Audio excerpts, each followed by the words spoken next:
We beginnen praten over een te gekke band, vind ik zelf. Ze bestaan al heel lang. Want ooit ben wij begonnen met het Waterrock Festival in 1988. Ja, old school.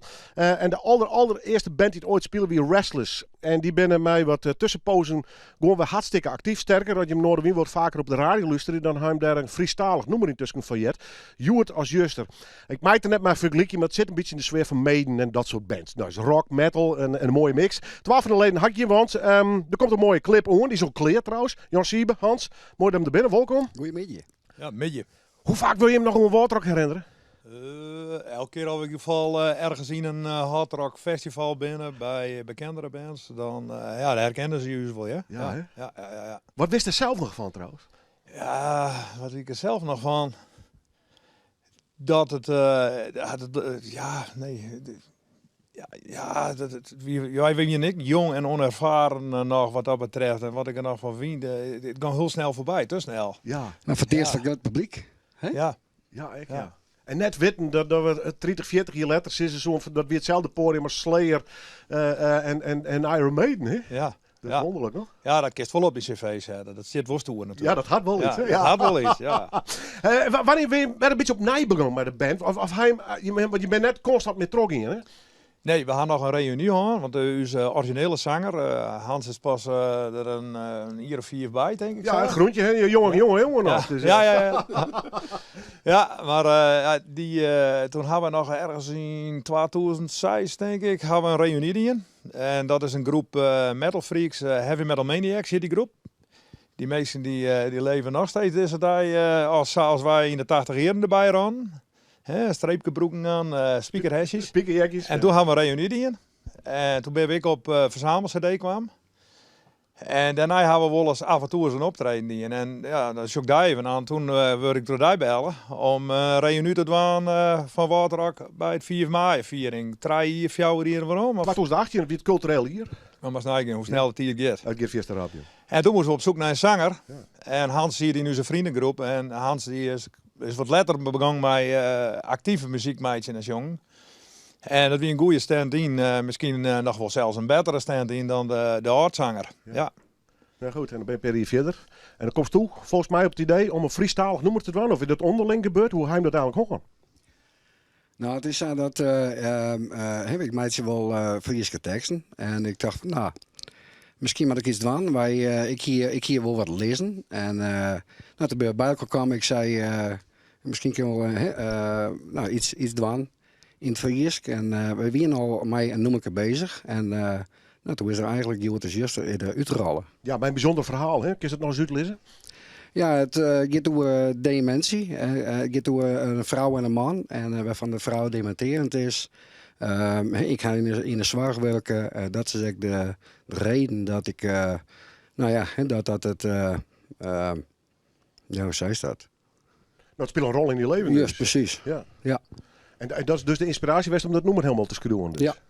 Ja. Maar hier is er voor dit nummer qua muziek ook al bij? Of is dat meer uit de band waar je Nee, kwam? dat is meer uit de band waar ik kwam. Ja. Ja. Want hij kwam met een Friestalige tekst en vervolgens een nummer erbij verzonnen of leidt al op de plank of zo? Dat nummer ontstaat meestal spontaan in de oefenruimte, zeg maar.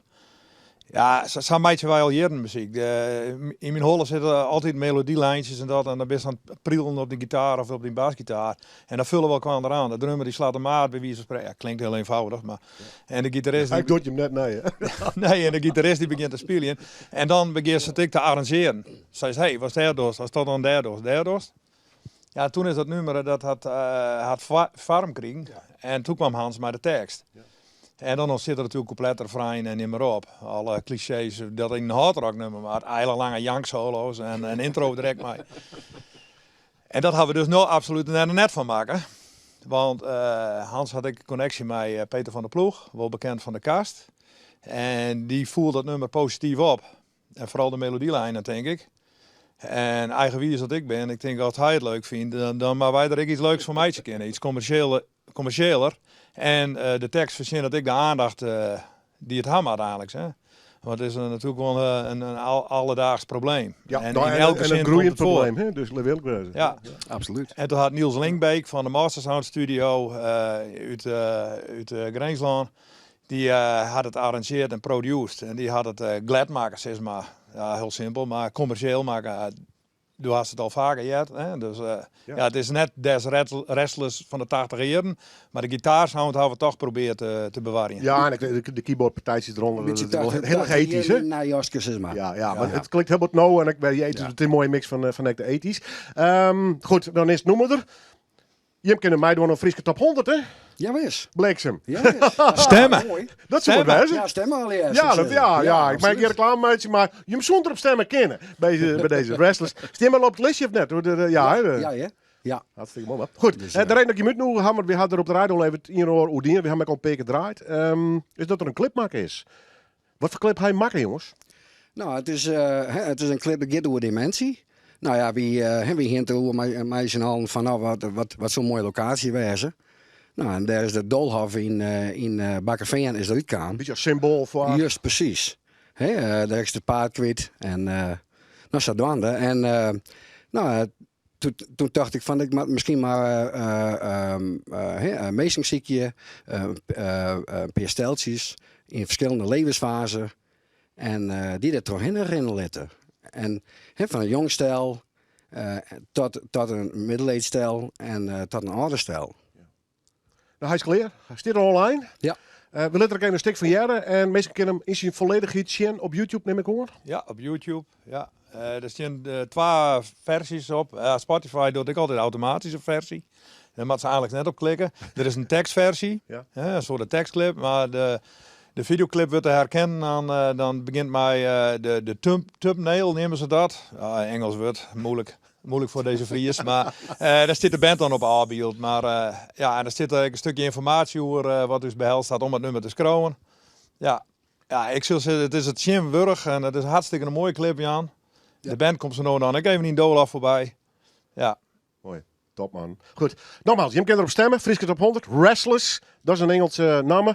Maar Joert als juster. Je kan hem online zien. YouTube. Op alle mogelijke manieren dus wel. En wellicht ook nog even een stuk zien. Man, dankjewel. Tot de volgende keer. Blijf trok in. Zeker in het Frieske. Maar te gekke muziek. En nou ja, had je in 88 al op een festival staan. En dan kun je hem nog wel even terug. Toch? Of net? Ja, Wij wees. kunnen nog wel Je even. bent wel aardig geven. Ja. Hè? Dan, Ja, wij zullen je verrassen. Dit is Restless. Joert als juster.